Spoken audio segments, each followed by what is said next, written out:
Alright guys, welcome to the video today. So in this video I wanted to share with you the key to winning practically every single trials round. You have to put the work in, you have to make sure you maintain the same effort you start with, which I think is one of the hardest parts about this whole entire plan that I'm about to unravel to everyone in this video, is staying consistent with what I'm about to tell you. It's mainly going to revolve around talking a ton, making sure your communication is clear, to the point, short, and it creates a positive sense of panic, which I'll get into later. But making sure you talk a ton and making sure you don't stop talking throughout all the rounds is really hard, because people just want to relax. Maybe they're in their living room, they can't talk because their brother or sister is watching a show or their mom's on the phone. Overall, there's going to be a lot of issues with people being able to talk consistently and going to be able to talk for 9 rounds. So 9 wins into the card, you might, or like 7 wins, 8 wins or whatever, you might experience some issues. Maybe some people can't talk, maybe they're shy. It's going to be hard, but you know, if you do play with the right group of people, it's going to be super easy and you're going to find that you have a lot more success in trials.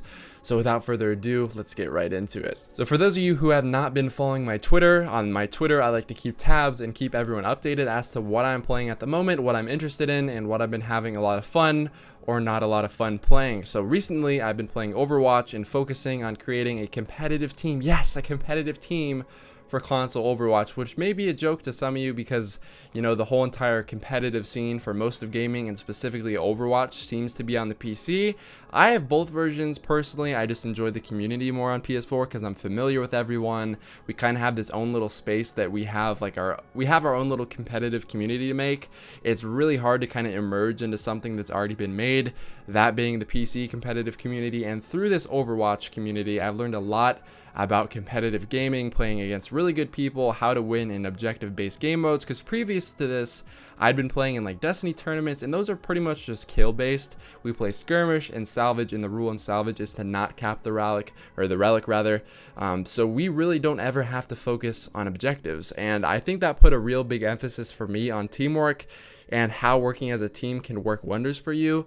If you do not communicate in Overwatch, which is a truly, I think, objective-based game, not so much kills. Of course, kills are a big part, but you kind of realize how important and how game-changing communication is.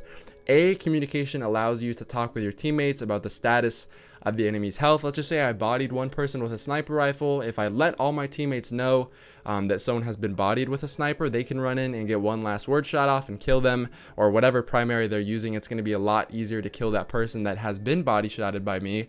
And then the second thing, which I think is the most important, is it creates like a positive sense of panic and involvement within your team. If you're not communicating with your team, they're not going to feel involved and they're going to be going off by themselves, and it's going to feel like a 1v1, v1, v3.